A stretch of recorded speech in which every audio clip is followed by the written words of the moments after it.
Hello everyone, you join us today in the Cadillac Optiq Luxury 2, and we're going to take this guy on a road trip. Let's power on our Optiq. Everything pops on real quick for us. We already have our trip inputted, but to make this a little bit official of what we have and what we're going to see by the end of this trip. So we have a pretty high battery pack. We're around 91-ish% right now. To our destination, we are going to be going 148 miles. 8:17 p.m. says our arrival time. We have 5:07 right now, and it says we'll have 42% on arrival from 148 miles. This is my reset trip meter for this trip, so we're going to see to make sure our efficiency and see what our distance is there, and just to make sure we have 290 miles right there to confirm it. So let's go head off. We'll talk about the vehicle while we're getting started and what some of the capabilities of this new Optiq. But this is an awesome space, a really fun car, really capable, really spacious, really nice. Let's head off. Okay, everyone, let's head off on our road trip. Like I mentioned, we have around a 3-hour and 10-minute journey right now. We're going to get there around 8:17. We'll have 42% when we arrive. We have around 91%, 290 miles of range, and we have a refresh trip computer here to make sure we'll get all the fun data there. So let's head off and talk about what we have and don't have, or honestly, we pretty much have everything we need in this all-new Cadillac Optiq. Now, we have driven the Lyriq on this channel, of course, not too long ago, and I did really actually quite enjoy it. It felt unique, it felt distinctive, which I really like about this new Cadillacs these days. We have around 300 horsepower here on this Cadillac Optiq. It's the only power output you can actually get in the Optiq. So there's one choice across all 4 trims of this vehicle. 300 horsepower, all-wheel drive only. It's a permanent magnet front motor, induction rear motor. So that rear motor can actually almost like just coast essentially. So I guess it's a little bit more front-wheel drive bias. You can definitely tell that in its driving dynamics. I would say its most common or similar platform mate would be the Chevrolet Equinox EV instead of the Blazer EV. It's a little more similar to what we have in the Lyriq. So around 300 horsepower, a really fantastic interior, but in terms of capability, we have Supercruise as well. So we're definitely going to be testing this out on this particular road trip, this journey today. Really gorgeous 33-inch curved screen here. It works great in this particular application. I think all the angles are really good. We have heated, ventilated seats as well. Lots of seat controls on the doors. We even have massage, particularly on this particular one as well. It's a kind of gentler style massage system, but it does work, I would say. No Apple CarPlay, as we do know. We have the built-in Android automotive system here. So we have Google Maps built in. You can even have Chrome. We have the fireplace. You have Waze built in as well. Our music will be controlled via Bluetooth for this. So we'll have our Bluetooth phone pairing here from music. It's an okay console. I really would like to see either Apple CarPlay brought back or just a better interface for Apple Music users, because it's terrible, I would say, right now. It's just pure Bluetooth. We're going to use regen off, I'm going to say, for this journey, just so we can coast a little bit more freely on the highway portions of this run. And we do have regen on demand via this fantastic paddle on the steering wheel here. I love how Cadillac and just GM are doing these across their EVs. Really appreciate that. But we do have one pedal driving we can access via the steering wheel. Otherwise, it's going to be a fun journey, guys. Stay tuned. I'll provide you with any updates along the road. Once we get out onto the highway, we'll definitely be able to test out the real comfortability of this Cadillac Optiq on the highway. As you can see, we have Supercruise, and all Optiqs actually come with Supercruise as standard as a feature. So that is also a really nice thing that Cadillac is throwing in here for you guys. I like the little silver trim bar around this particular one as well. And it says it's available here. As we can see, the little icon is there. So all we have to do is turn on the adaptive cruise control on the left-hand side of the steering wheel. So you can use adaptive cruise control or Supercruise, but you can pick and choose here. I'm going to turn on Supercruise. You just press the Supercruise icon, and that's it. It's set, and you can see the little green indicator there is up. I can change my speed right here pretty easily. We have a great display of this in our heads-up display, as well as our following distance. We can set to 1, 2, or 3 cars. You can see there's some traffic coming up ahead, so we're going to put that to a hopeful test. Just prepare.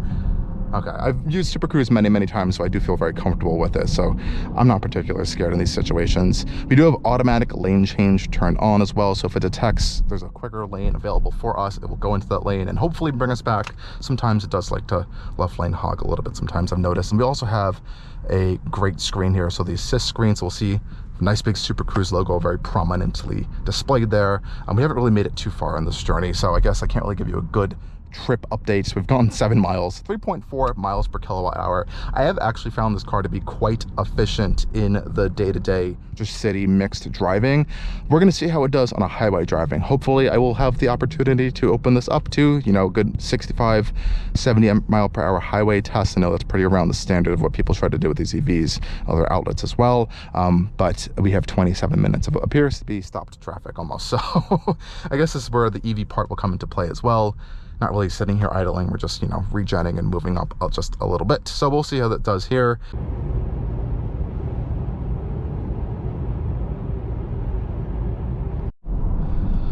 Okay, everyone. That was honestly some of the worst traffic I think I've had to go through, but we have prevailed, and we're about to be heading into probably more traffic in a second. So welcome back to the Optiq. So far so good. We really haven't made too much progress in terms of mileage. I'm just gonna get it back over into the right lane here automatically. Thank you Optiq. I don't have to do that, I just initiated myself, but we've traveled a remarkable 15.7 miles, and I think it's taken an hour to do so. New York traffic, am I right, guys? But we've done 3.5 miles per kilowatt hour, so it's pretty good in traffic. We can kind of confidently say there. I've had a lot of disengagements with Supercruise just because of the traffic. There was a lot of construction. It really works super well out on these open roads where there is no one to kind of, or no construction to really impede your progress here. No issues so far. One thing I found interesting is you can't have two navigations running. So if you wanted to use, let's say, Waze navigation while having Google Maps, it actually cancels out your Google Maps. I guess, you know, logically that makes the most sense. But I don't know, some people like to have two different systems running at a few times, so found that interesting. Really no complaints otherwise. I actually haven't touched the climate system once. It's been off this whole time, so I'm going to try to be as efficient as I possibly can. We're going downhill right now, so we're at 3.9 miles per kilowatt hour, and since we're on Supercruise, I'm going to change my gauge really quick. You can see how we regen down these hills even while in Supercruise, so it's very intelligent. It doesn't just keep accelerating you all the way on full adaptive cruise mode. It regens down hills. It takes advantage of that, which is really nice. There, so really cool.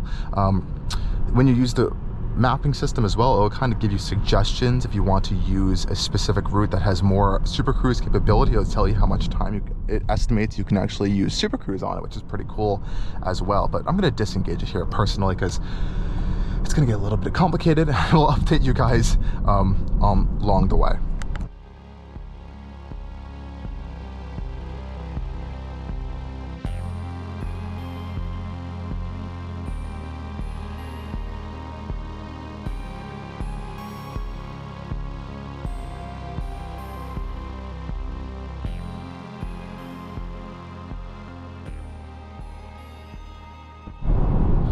Okay, folks, we are now out here on the open highway, finally, in the Cadillac Optiq. I feel like we have been going 20 miles an hour for quite some time. I'll let change lanes over for us again. Supercruise is now obviously fantastic. A lot more of a breath to kind of go around about here, but so far so great on the Optiq. Again, no issues whatsoever. Efficiency has actually been quite surprisingly good over the course of this 41 miles we have now traveled so far, so that's really good to see. Around 3.9 to 4 miles per kilowatt hour. Oh, that rest station is packed, but that's really good stuff. So really impressed so far with the range of this Optiq and its efficiency. Actually, I think what GM did here with this vehicle, where they kind of gave it that ability to kind of let that rear motor coast, is really helping in terms of efficiency here. And you know, honestly, the around 300 horsepower doesn't feel slow whatsoever. In a gas car, in a really heavy vehicle like this one that's over 5,000 pounds, you might feel a little bit of lethargy there just because it's got to spool up even with a turbo or something. But with the instant power with electric motors and the instant torque, 300 horsepower feels a lot more powerful than that. It's a very nice progressive acceleration, and it's really nice, actually. Very smooth, and you can actually hear just how incredibly quiet it is in this Cadillac Optiq. It's honestly pretty fantastic. Cadillac has done great lengths that really sound insulating this entire vehicle, acoustic glass on pretty much every piece of glass we have in here, and there's a lot. Also great visibility on that front as well. I believe we also have those noise canceling speakers in here. I think almost all GM products have that nowadays.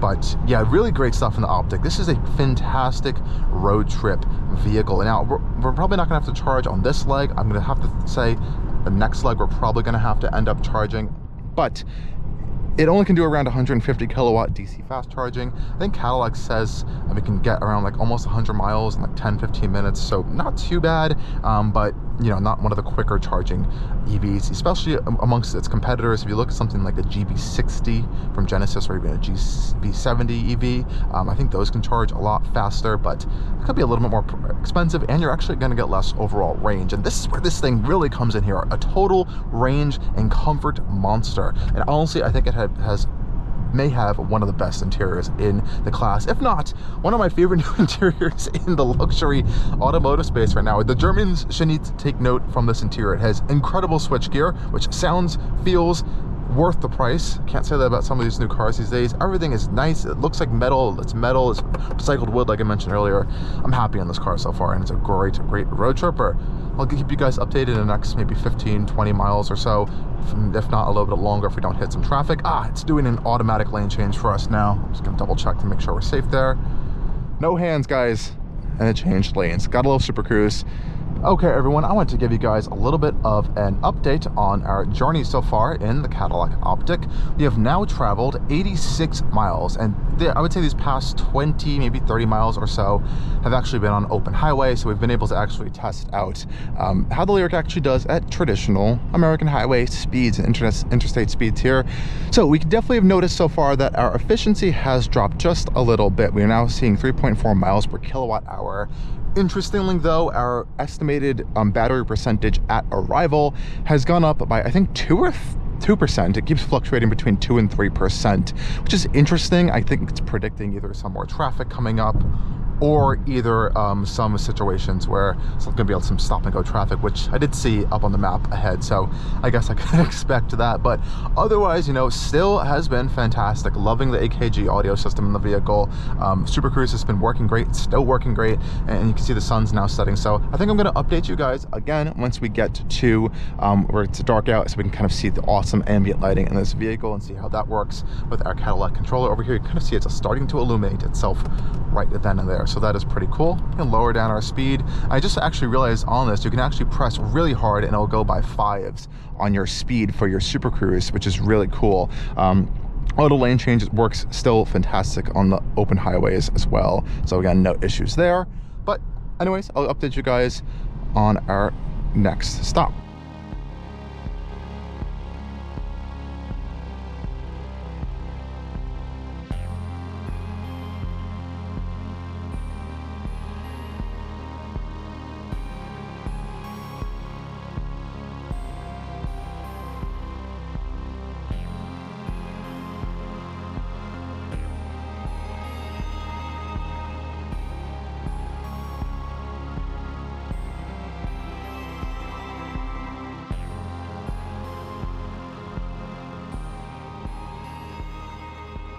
Just as I expected, we are entering some traffic.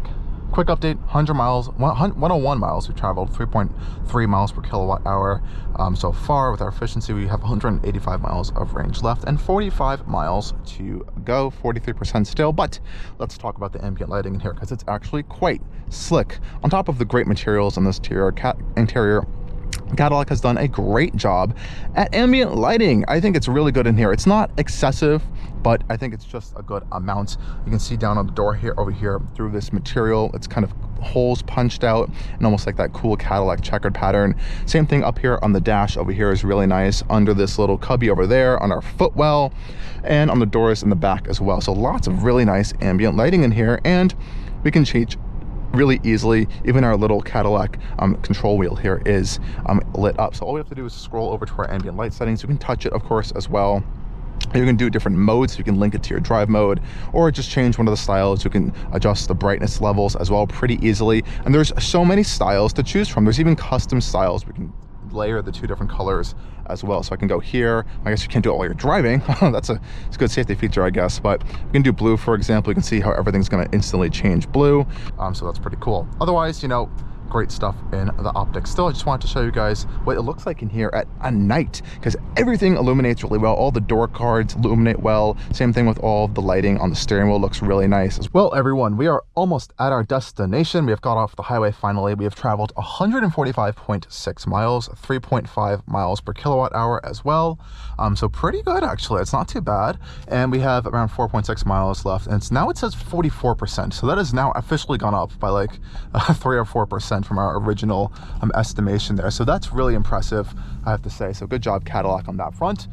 But you know, so far so good in this Optiq. It's been a honestly fantastic road tripping EV. And if I wasn't going just a little bit further, I think I actually could have done this entire thing round trip if I was at 100% state of charge as well. So really impressed with the Cadillac Optiq on this trip so far. I love, you know, and all the comfort features have been fantastic. I've used the massage here and there, just getting a little bit tired.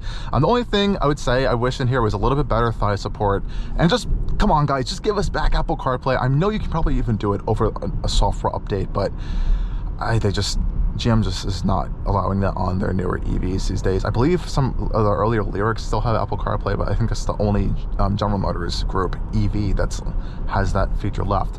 Nonetheless, yeah, definitely go consider this thing over some of the competitors if you are looking for a incredibly comfortable, quiet, refined, just road trip EV. It's good. It's a good vehicle. It's Supercruise. It's great. It's comfortable in here. It's incredibly quiet, very smooth to drive. The suspension soaks up a lot of bumps, even with these upgraded wheels we have on this particular one as well. Just have a look at this interior, guys. And as anyways, thank you for joining me on this entire road trip. I'll give you one little clip at the end to make sure we'll have all of our final totals in, see what we finally wrap up with. But this has been a great trip in the Cadillac Optiq. Thank you guys for watching, and stay tuned for more coming soon. Cheers.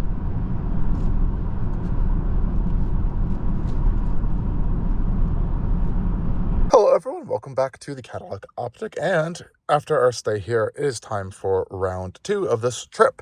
So let's do a status check where we're at right now, put it in our destination where we need to go, and see if we're going to need to charge this. I'm pretty sure we will have to. Over here, you can see we have already traveled 157.3 miles with a 3.5 mile per hour kilowatt efficiency. We have currently 139 miles. I think we have around 41% of the battery pack right now, as I saw on our Cadillac app that I've been able to use over the course of this week as well. Some cool charging sets there if you want to check that out in a bit. But we're going to have to input a destination here, and we're going to see how far we're going to have to travel. Popping in our destination here, we can see, oh boy, we're going to have to charge. So the Cadillac is recommending to charge fairly close to where we are leaving. We're going to have to go all the way back from Delaware back up to New York. So we are going to have to charge. It looks like a Tesla supercharger station here. If I press start, this one says Electrify America. There was a Tesla one we could charge at as well, a little bit further along the way. So we can actually edit this, pick a route ourselves, and I think this should all work really well. This car does have really good charging capabilities when you use the Tesla supercharger network as well, since this has plug-in charge. Again, going over to our charge and stuff, we can see all the charging stations nearby, the ones that we can use as well. We also have a NACS adapter in the vehicle as well that they did supply with me, so thank you, Cadillac, for that. Okay, guys, we have arrived at our Tesla supercharger. So we have traveled 206.9 miles overall total. It's only been around, I think, 20-30 miles since we just left from our destination, though. So this is just the overall total average. And we still have another 2 hours and 7 minutes on our total route, 111 miles to go. And it estimates after this charge, we'll get there with around 29-30%. I'm actually going to put in a little bit more juice than we need, so let's go plug in. We have 89 miles of range, 26% of charge right now. I'm going to go plug in and see how quick we can charge this Cadillac Optiq. Now, I'm actually using the General Motors adapter for this particular one that came with this Optiq, because for some reason the magic connectors on these, which I think it may or may not have, just don't seem to be working well. So thankfully, I think we are still able to charge with this, no issue. The car said it should be fine, so I'm going to go hop inside now, see if we have any status updates on the vehicle. Charge cord connected. That's a good sign. We'll see if things start ramping up in a second. I'm going to go over to our charging page over here. Okay, and as you guys can see, we are indeed charging right now. So we're at 130 kilowatts. I'm actually going to go to our layout here. We're going to go to our energy focus screen. So now we can see we're charging at a peak of 147 kilowatts, which is pretty good actually. So this car, I think, can charge up to 150 kilowatts.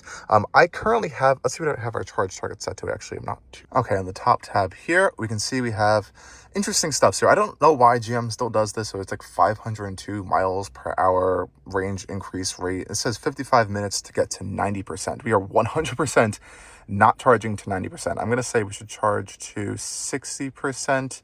Give us 208 miles. I might want to do it to, let's see, we can go to maybe 70% there. It says it's going to take 20 minutes to get to 70%, 25 minutes. I think you can do it in 20 minutes. So that's really actually quite good. And that's going to get you 242 miles of range. I might stop at around 60. So I'll definitely let you guys know what happens there. But we are at a peak of 150 kilowatts right now. And we're pretty kind of low-ish in the pack. So not too bad. We're right around 20-ish%, 21, 22% in the battery pack, which is pretty good. So I'd like to see these really high numbers there. We're increasing our range pretty quickly. So this is good to see. I'll keep you guys updated if anything happens here, but so far so good on the Optiq, especially with charging. Well, everyone, we have ended our road trip with the Cadillac Optiq. So what can I say? Well, we have traveled a complete total of 317.1 miles. Our average efficiency over this trip was 3.3 miles per kilowatt hour. This is actually less than the average going there. And I didn't record that much coming back here because it was honestly very uneventful, which is a good thing actually for a road trip. I guess we can go here, see what some stuff in our charging areas. So we have around 123 miles left, which actually is not that bad. And we left with around, as you guys remember, around 75% of battery, which is pretty good. So we've dipped down just below 50%, which is actually pretty impressive. So I'm honestly really impressed with this vehicle. Supercruise, again, worked great. And the thing that I'm actually happy with is that I don't have a lot of things to say, and that's a good thing. That is actually a good thing. I have no complaints. It was just a perfectly fine, comfortable, great road trip. I love the regen on demand pedal. Some quick highlights. I did notice, like I said, though, that this efficiency did go down over the course of this trip going back, just because it was a little bit more open highway, less traffic. We're more consistent around 75 miles an hour, and that's what kind of led to this number. Our total time with this car so far, 410.9 miles, 3.2 miles per kilowatt hour. This is, around in the ballpark of a lot of its competitors, so nothing too shocking there. Our NACS adapter did come in handy for our last charging session, so thank you, Cadillac and General Motors, for letting us use this and for including it with this test vehicle for this week's. Seats are comfortable. Like I said, I wish there was a little bit more thigh support, if anything. Love the heated and cooled seats. The lumbar massage, it doesn't really do much, if anything, but it's cool to have, I guess. It just kind of like moves the air bladders around just a little bit. But overall, very impressed. No complaints. Really and genuinely no complaints. I've had no software issues at all, which I think is a huge hit for this vehicle. Yeah. Thank you guys for watching this video. If you have any questions about this road trip, please let me know down in the comment section below. I'll be happy to answer them. And thank you for joining us on yet another trip and drive over at Allcarnews. Cheers.